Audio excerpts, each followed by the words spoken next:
జగిత్యాలలో మోడీ స్పీచ్ అనేది అద్భుతంగా సాగింది. యాట్రిక్ మనమే కొడుతున్నామని చెప్పి ప్రజలకు చెప్పడం జరిగింది. ఇందులో తెలంగాణ రాష్ట్రంలో ఎక్కువ పార్లమెంటు స్థానాలు బీజేపీ పార్టీకి ఇవ్వాలని చెప్పి మోడీ పిలుపునిచ్చిండు. మోడీ ప్రసంగంలో వికసిత్ భారత్ కోసం 400 సీట్లు కావాలి, బీజేపీ మళ్ళీ గెలిస్తే వికసిత్ భారత్ను నిర్మిస్తానని చెప్పి ఎన్నో పర్యాయాలు మోడీ స్పీచ్లో చెప్పడం జరిగింది.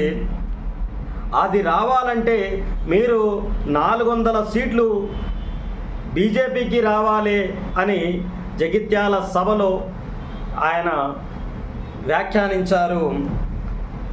తెలంగాణలో బీజేపీ ప్రభంజనానికి కాంగ్రెస్ బీఆర్ఎస్లు కొట్టుకపోతాయని చెప్పి ప్రజలను ఉద్దేశించి ప్రజలకు మంచి చేసే విధానంగా ఆయన మాట్లాడడం జరిగింది.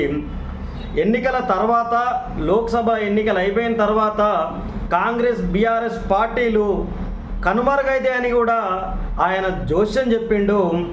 రజాకర్లకు వ్యతిరేకంగా పోరాడిన తెలంగాణ గడ్డ ఇది. తెలంగాణను దోచుకున్న వారిని ఎవరిని వదిలిపెట్టమని చెప్పి బీఆర్ఎస్ పార్టీని ఉద్దేశించి ప్రజలలో చైతన్యంలో భాగంగా మాట్లాడడం జరిగింది. బీఆర్ఎస్ ప్రభుత్వ అవినీతిపై కాంగ్రెస్ దర్యాప్తు చేయడం లేదని చెప్పి ఆయన కాంగ్రెస్ పార్టీని ఎద్దేవా చేసిర్రు. కాళేశ్వరం అవినీతి విషయంలో బీఆర్ఎస్ కాంగ్రెస్ రెండు పార్టీలది హస్తం ఉందని చెప్పి మోడీ గారు విమర్శించడం జరిగింది. ఈ రెండు పార్టీలను దూషించడమే పనిగా పెట్టుకున్నాడు. దొంగ అంటూ కాంగ్రెస్ బీఆర్ఎస్లు నా పైన విమర్శలు చేస్తున్నాయి, నిజానికి నిజమైన దొంగలు బీఆర్ఎస్ కాంగ్రెస్ పార్టీలే అని చెప్పి మోడీ వివరించడం జరిగింది.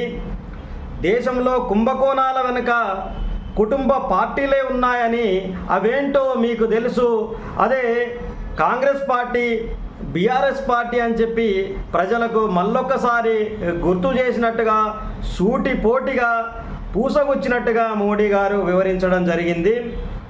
యూపీఏ హయాంలో స్కామ్లను ఏకరువు పెట్టిన మోడీ కుటుంబ పార్టీలు దేశాన్ని దోచుకుంటుంటే రాజకీయ నాయకులు నోరు మూసుకున్నారు.